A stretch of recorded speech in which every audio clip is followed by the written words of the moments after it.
Assalamualaikum warahmatullahi wabarakatuh. Saya Furhanur Aziza dari 1A Perbankan Syariah NIM 017. Kali ini saya akan mengunjungi tempat bersejarah yaitu Gua Sunyaragi. Ikuti terus ya keseruannya.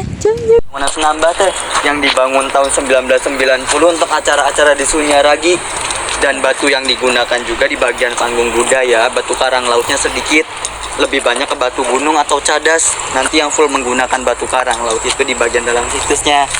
Untuk di Sunyaragi sendiri memiliki kurang lebih 10 bangunan, tidak cuma satu. Ini tuh perekatnya tuh menggunakan apa?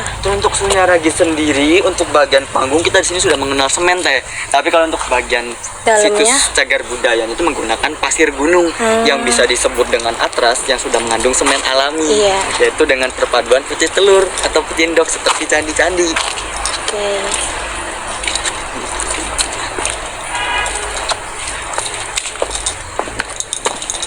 Tapi membahas mengenai putih telur tadi, Sunyaragi itu tidak menggunakan putih telur asli teh sebagai perekatnya.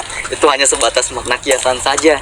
Jadi putih telur di sini itu memiliki arti putih yang memiliki arti suci, sucikan niat. Telur bentuknya bulat-bulatkan tekad.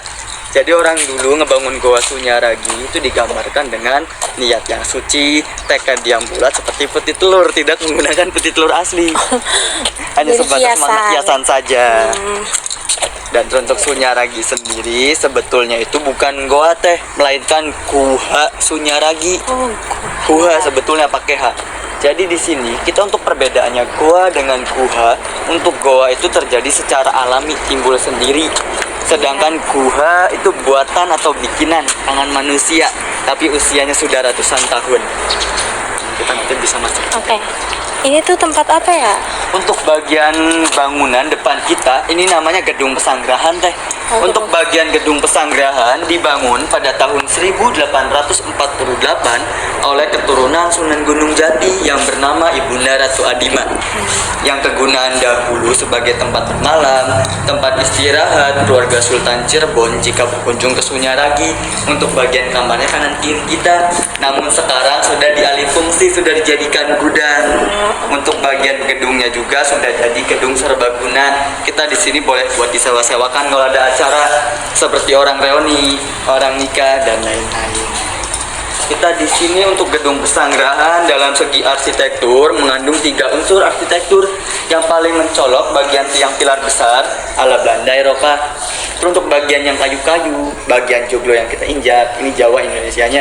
Dan bagian atap nanti kita bisa lihat dari bawah ada tanduk kecil kanan kiri seperti perahu, ciriasnya Tionghoa atau Cina, mengandung 3 unsur arsitektur.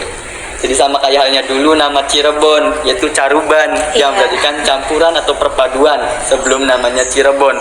Kalau untuk Cirebon sendiri itu Cai Rebon, air udang, sehingga Cirebon terkenal dengan kota udang. Kita bisa ke bawah sana teh.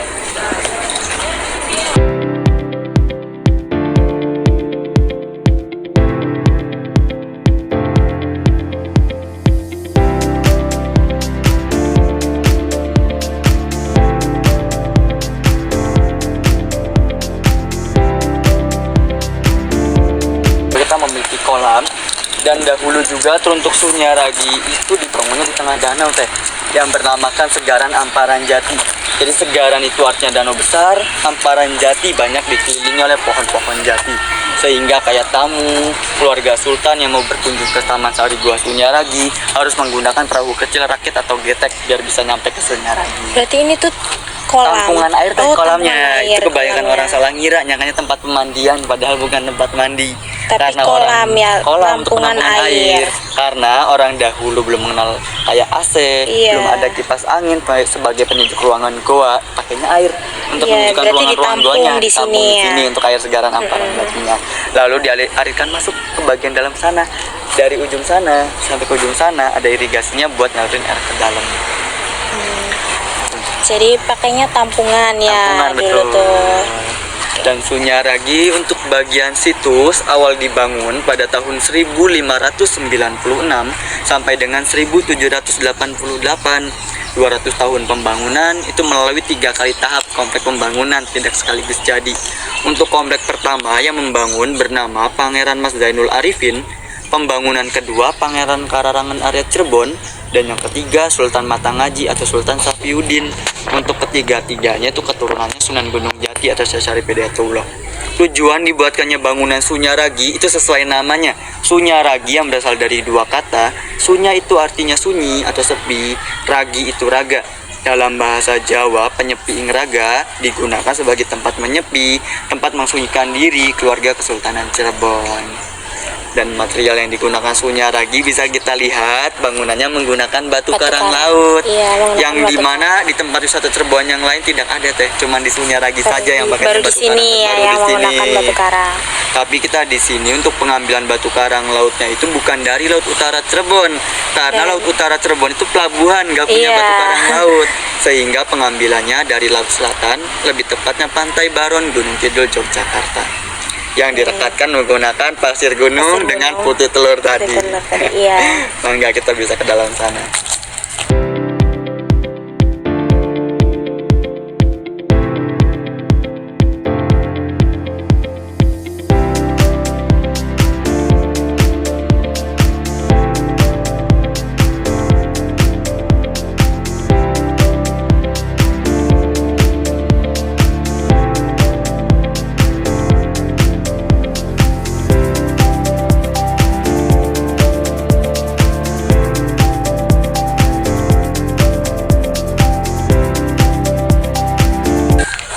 Di bagian depan ini jarang kayak kejamak lewat sama wisatawan teh, banyak yang nggak tahu kalau kita kesini nggak pakai teman guide ini nggak tahu ada bangunan di bagian depan. Ini malah justru bagian depannya Sunyaragi.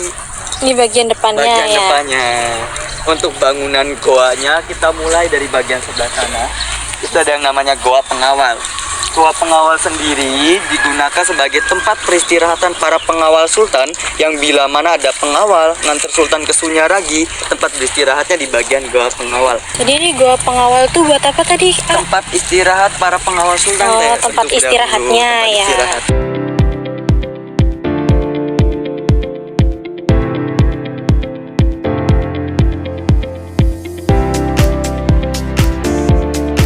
Bangunan yang di depan yang berbentuk seperti gapura itu namanya Pandek Kemasan.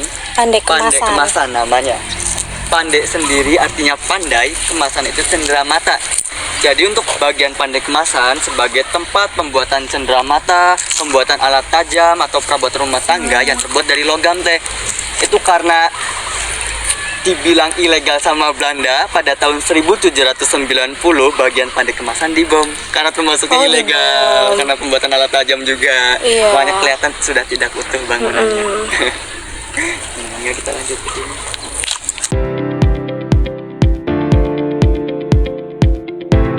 Karena di bagian sebelah sini bagian depan untuk goa yang kecil di bagian sebelah kanan kita itu namanya Goa Simanyang. Goa Simanyang sendiri sebagai pos penjagaan, pos satpam kalau bahasa sekarang ya. Untuk tempat melapor bila mana ada tamu yang berkunjung ke Sunyaragi harus melapor dulu ke bagian Goa Simanyang. Pos satpam. Iya, kalau bahasa sekarangnya ini kanan kiri bisa, hati-hati deh.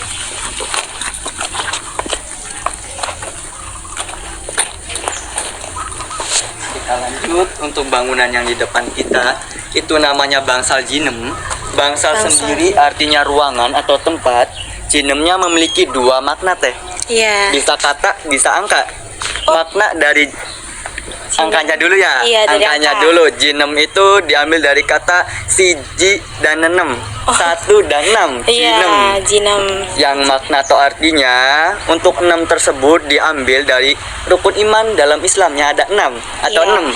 Dan terlebih yang satu itu yang perlu kita yakini atau yang pertama beriman kepada Allah. Tapi dalam segi makna katanya jinem itu pujian atau geneman. Jadi sesuai namanya pujian atau geneman, kita di Sunyaragi harus bertutur kata yang sopan-sopan, tidak boleh kasar. Itu berlaku di mana saja kita berada, bukan di Sunyaragi saja. Tapi dalam segi kegunaan, Bangsal Jinem digunakan sebagai tempat memberikan wejangan, tempat memberikan nasihat untuk para sultan di atas sana teh, sembari mengawasi kayak prajurit yang latihan perang di bagian alun-alun.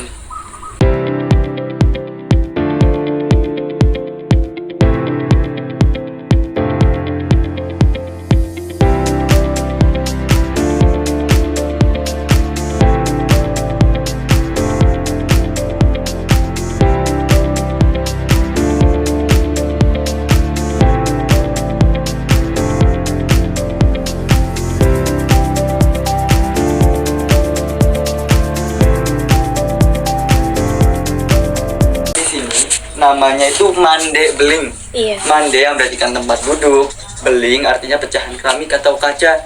Ini terbuat dari marmer yang sering digosok, sering dielap sehingga mengkilap. Ditambah di bagian sampingnya ada pecahan keramik, ciri khasnya Cina dengan Belanda. Ini kalau misalkan bahasa sekarang itu gazebo, buat tempat orang duduk-duduk, orang istirahat. Tapi kebanyakan orang salah ngira ini nyangkanya kuburan atau makam, padahal bukan. Bukan, berarti ini tempat duduk, Tempat duduk atau gazebo kalau bahasa sekarangnya. Jadi bila mana dulu ada sultan habis ngasih wejangan di depan tadi di Bangsal di Jinem, belakang. tempat istirahatnya itu di bagian Mandailing. Iya. Gazebo. Gazebo kalau bahasa sekarang, tapi Bahasa kebanyakan orang sekarang, salah ngira nyangkanya kuburan atau makam. Padahal bukan ya, ini Bukan. tempat duduk Untuk istirahat. Untuk istirahat. Kita tuh untuk di Sunyaragi sendiri bebas untuk berfoto-foto di mana saja boleh, tidak ada larangan. Untuk memasuki dalam ruangan-ruangan goa itu juga boleh teh, bebas untuk di Sunyaragi. Daripada goa Sunyaragi sendiri itu namanya goa peteng. Peteng sendiri artinya gelap bahasa Jawa. Iya. Yang dipergunakan sebagai tempat berdoa para prajurit kesultanan yang ingin melatih ilmu kanuragan, ilmu bela diri di bagian gua peteng tersebut. Tidak cuma satu ruangan, ada 3 ruangan sampai ke atas teh. Untuk bagian yang tengah ada lubang 3, dulu digunakan sebagai tempat naruh patung ruangannya. Patung yang terbuat dari kayu cendana sebagai pengharum komplek Gua Sunyaragi biar harum biar wangi. Untuk bagian yang paling atas itu namanya cungkup Goa Puncit.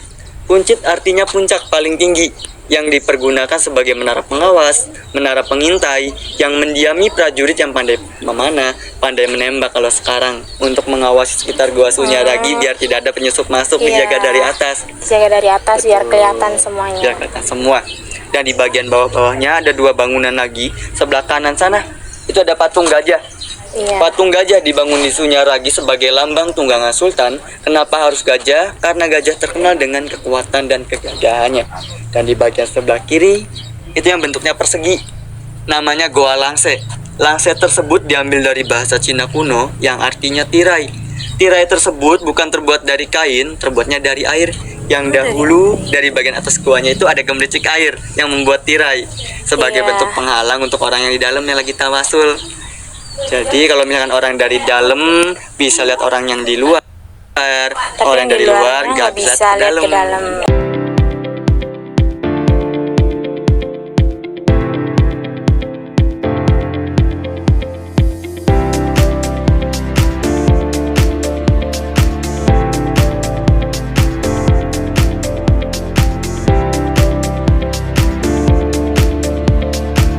Jadi dulu tempat orang yang bermeditasi itu ada di bagian depan sana teh.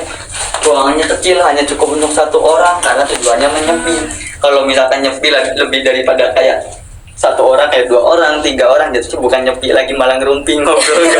Iya, berarti ini buat tempat Tempat ininya nyepinya. ya, tempat nyepinya. Dan yang saya sebut di depan tadi bahwa orang dulu belum mengenal AC sebagai penyejuk ruangan. Penyejuk ruangannya alami. Ada lubang di bagian depan sana, air turun, angin masuk, jadi udaranya sejuk adem. Iya. Berarti Air nanti airnya ini turun masuk ke bawah, ya, ke bawah. ditampung di bagian bawah untuk tempat membersihkan badan, mensucikan diri untuk orang yang bermeditasi atau berdoa. Oke. Kanan kiri kita ada 2 kamar teh. Bagian yang tertutup itu namanya kamar kaputren, sedangkan bagian yang terbuka itu namanya kamar kaputran. Kita di sini jangan terkecoh oleh kata kamar, bahwa kamar-kamar di sini bukan kamar untuk tidur, melainkan kamar belajar untuk tempat belajar, tempat mendidik putra putri Kesultanan Cirebon jika berkunjung ke Sunyaragi. Bagian kaputran sendiri bagian yang putri, sedangkan bagian yang kaputran itu yang putra, dipisah antara putra dengan putrinya. Tempat tidur ya, Bukan. melainkan tempat untuk belajar. Belajar, tempat mendidik, penggemblengan. Iya. Kita di sini juga dari perbedaan fisik kamar berbeda teh. Untuk Iya, bagian yang berbeda, putri lebih tertutup karena dari sini kita diajarkan bahwa privasi seorang putri atau perempuan itu lebih banyak, makanya harus terjaga biar tidak ada yang ngintip, harus tertutup. Berarti lebih tertutup. Nah, kita harus menutup aurat intinya. Untuk bagian yang putra, pintunya itu panjang, nggak langsung masuk kayak bagian yang putri teh. Orang masuk dari bagian sebelah sana harus muter dulu nih sampai ke bagian sebelah sana ke kanan teh. Lebih panjang, nggak langsung masuk kayak bagian kamar kaputren yang putri. Iya. Dari situ juga kita belajar bahwa kita yang sebagai putra atau laki-laki harus panjang langkah, karena perjalanan hidup laki-laki atau putra lebih bertanggung jawab, lebih rumit ketimbang putri atau perempuan. Harus panjang langkah. Iya. Kawal langkah he. Ini kita lanjut.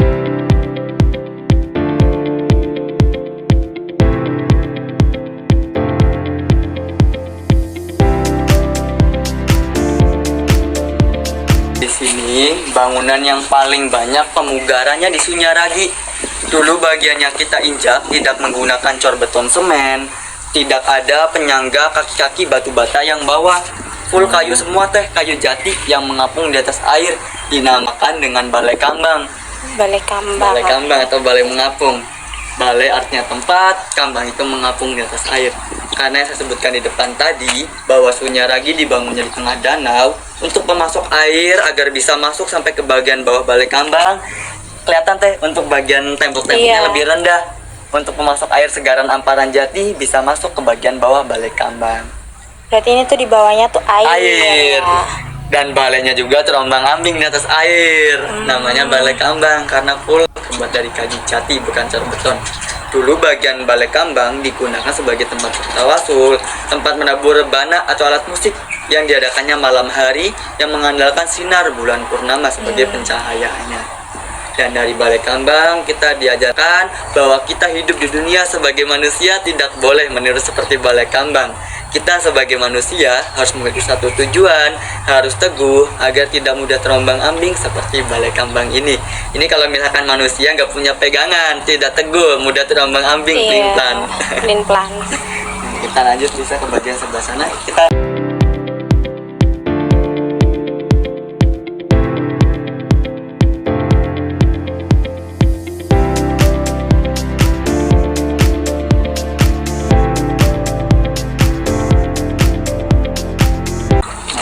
kelihatan dari loket tiket, sebetulnya ini kita bagian belakang teh, Ini bukan bagian bagian depan. belakangnya. Ini bagian belakangnya, tapi kebanyakan orang salah ngira nyangkanya di bagian depan. Apalagi kalau wisatawan kesini nggak pakai temen guide, pasti langsung dari loket tiket tujuannya ke sini.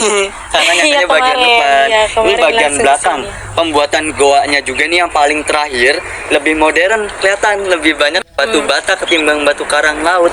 Itu namanya Goa Arga Jumut. Kebetulan hanya potong satu, kelihatannya Iya. lega, padahal arga di sini memiliki Arga arti jumut. jamuan besar. Jumut itu mencomot atau mengambil, jadi bisa diartikan dengan mencomot atau mengambil jamuan besar yang dipergunakan sebagai tempat menjamu, tempat memberikan hidangan bila mana ada tamu keluarga sultan yang berkunjung ke Sunyaragi. Dari tempat kita berdiri mengarah ke goanya bentuknya bagus. Iya. Kayak kepalanya barong saya lagi buka mulut. Bagian matanya di atas sana tuh yang kayak jendela kanan kiri. Oh iya. Hidung yang ada tulisannya, mulutnya lagi Mulutnya ngebuka, ini lidahnya ya. ke atas. Dulu di bagian mulut barongsai tersebut sebagai tempat naruh nio atau dipa.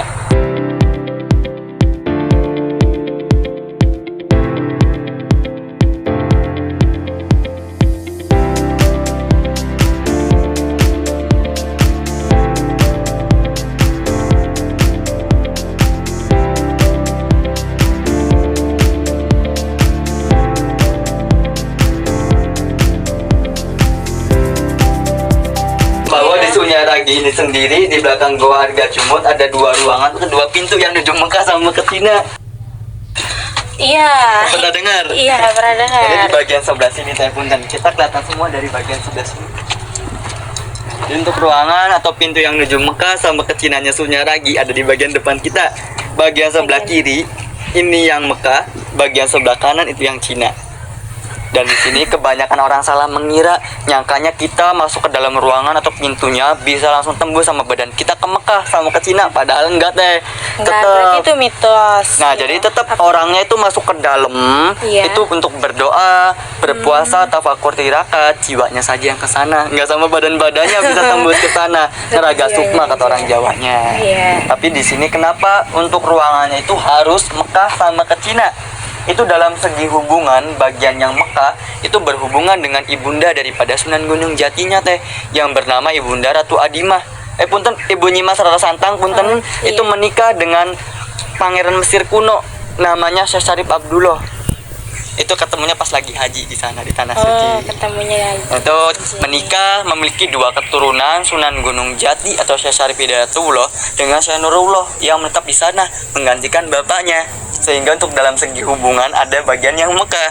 Untuk bagian yang Cina itu berhubungan dengan istri Sunan Gunung Jati, ada yang berasal dari Cina yang namanya Putri Ongtinio atau Ongtim yang berasal dari Cina, sehingga ruangannya ada yang hubungannya dengan Cina. tapi di sini dalam segi makna atau filosofis kenapa Mekah sama ke Cina. Untuk bagian yang Mekah karena kita di sini kiblatnya umat muslim yaitu Iya, di Mekah Mekah. teh, Mekah Madinah. Dan untuk bagian yang Cina itu ada pepatah mengatakan tuntutlah atau gitu. kejarlah ilmu duniamu sampai ke negeri Cina. Iya. Jadi diambil simpelnya ilmu akhirat dengan ilmu dunia.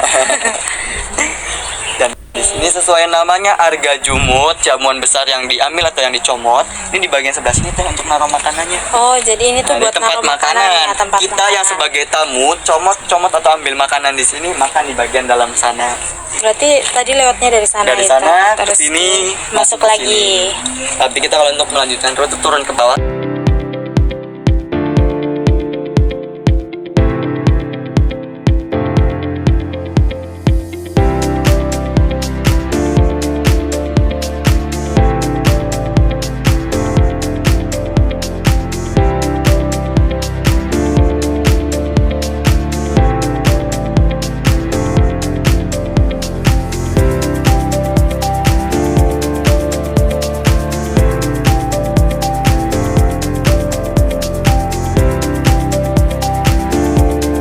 Jadi dulu tempat orang yang berdoa juga ada di bagian sebelah sini teh. Ini buat tempat Doa atau meditasinya. Oh. Di sini karena Sunyaragi itu pada kalanya sudah syariat Islam. Di sini tempat doa, jadi tempat orang ibadah sholat juga bisa karena mengarahkan kiblat ke barat. langsung Ke kiblat sana, gitu ya. Kiblatnya. Dan dulu yang bagian kita injak ini tempat jalannya air, irigasi air buat penunjuk ruangan goa. Dan orang dulu masuk ke goanya itu dari bagian sebelah sana, dari pintu bagian depan. Itu pintu bagian belakang Itu sebetulnya. belakang, ini Nah, depannya. ini bagian depannya kita kesini.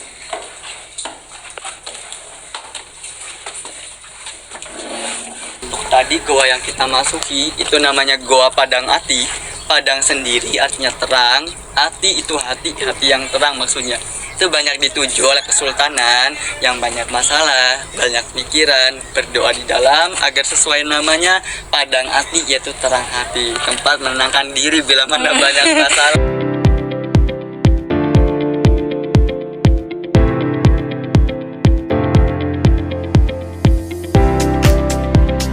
Kita lanjut, di depan kita ada bangunan monumen Cina. Untuk monumen Cina dibangun di Sunyaragi sebagai bentuk apresiasi atau bentuk penghargaan dari Sunyaragi untuk masyarakat Cina. Karena memang untuk dahulu Sunyaragi dalam masa pembangunannya banyak dibantu oleh masyarakat Cina. Terlebih-lebih untuk masyarakat Cinanya itu yang berbangsa Han. Ya, Sunyaragi punya pohon klengkeng teh yang ditanam pada tahun 1604. Berketepatan pada tanggal 15 September kemarin 2025 pada jam 3 malam kalau nggak salah itu ada angin besar, pohonnya tumbang. Kebetulan Bibi sendiri ngedengar pas pohonnya rubuh karena rumah Bibi dekat di bagian Iya. belakang sana. Penopangnya nggak kuat ya, kita sebenarnya udah dikasih penopang. Penopangnya nggak kuat karena angin besar, pohonnya rubuh. Itu dari tahun 1604 sampai tahun 2025 sudah berusia 421 tahun. Udah tua ya. Kita untuk bagian kulitnya ini nggak dibuang sebagai bukti. Untuk bagian kayak sampah daun, bagian batang-batangnya juga kita belum dibuang. Oh iya tuh daunnya ini. Untuk daunnya di bagian atas ini masih Oh. banyak tuh. Ini Iya. pohonnya masih hidup. Ini karena roboh, daripada dipapasin, pada ditebangin. Kalau misalkan penyanggangnya nggak roboh, ini nggak mungkin roboh juga pohonnya. Iya. Karena sudah menyatu sama ya penyanggangnya nih teh. Ih. Ikutan Oh roboh iya, jadi pohonnya. nyatu.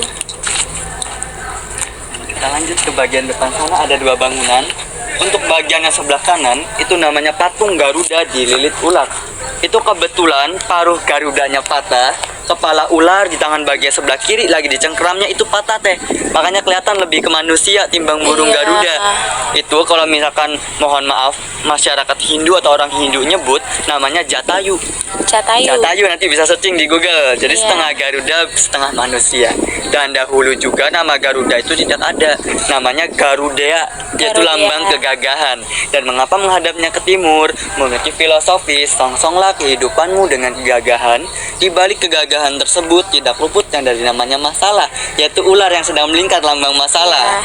Jadi sama kayak halnya burung terbang, jika terikat dengan ular, terbang tinggi pasti akan jatuh lagi karena keikat nggak bisa bebas. Manusia juga sama, yang setinggi apapun jabatannya tidak luput yang dari namanya masalah, dan segagah apapun manusianya tidak luput yang dari namanya masalah. Sama kayak halnya burung Garuda dililit ular. Kita lanjut ke bagian sebelah kirinya. Itu namanya Goa Kelanggengan. Kelanggengan sendiri artinya keabadian. Langgeng banyak dituju oleh kesultanan yang berharap jika ingin harapannya langgeng seperti hubungan, jabatan, itu banyak menuju ke bagian Goa Kelanggengan untuk berdoa agar sesuai namanya kelanggengan, yaitu keabadian. Jadi berdoanya di sini. Di bagian Goa Kelanggengan. Kita lanjut naik ke atas bagian sebelah.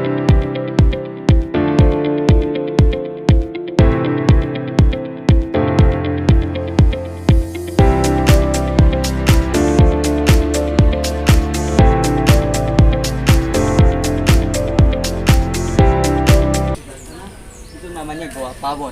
Pawon sendiri artinya dapur bahasa Jawa. Namun dapurnya bukan dapur untuk memasak, yaitu dapur sebagai gudang penyimpanan makanan yang sudah siap saji, yang dibawa atau diambil dari keraton, disimpan di bagian Goa Pawon sebagai gudang penyimpanan makanan. Dan di bagian sebelahnya itu namanya Goa Lawa. Bagian depan Goa Lawa terdapat pohon besar, itu pohon gambir yang jadi sarang kelelawar. Tempat hidupnya kelelawar, banyak kelawarnya, sehingga diabadikan dengan nama Goa Lawa atau Goa Kelelawar. Tapi masalah fungsinya masih sama seperti Goa Pawon, untuk tempat nyimpan makanan sudah siap saji juga yang dibawa dari keraton. Cuma beda nama aja. Oke, cukup sekian keseruan dari saya. Sampai jumpa lain waktu. Bye-bye.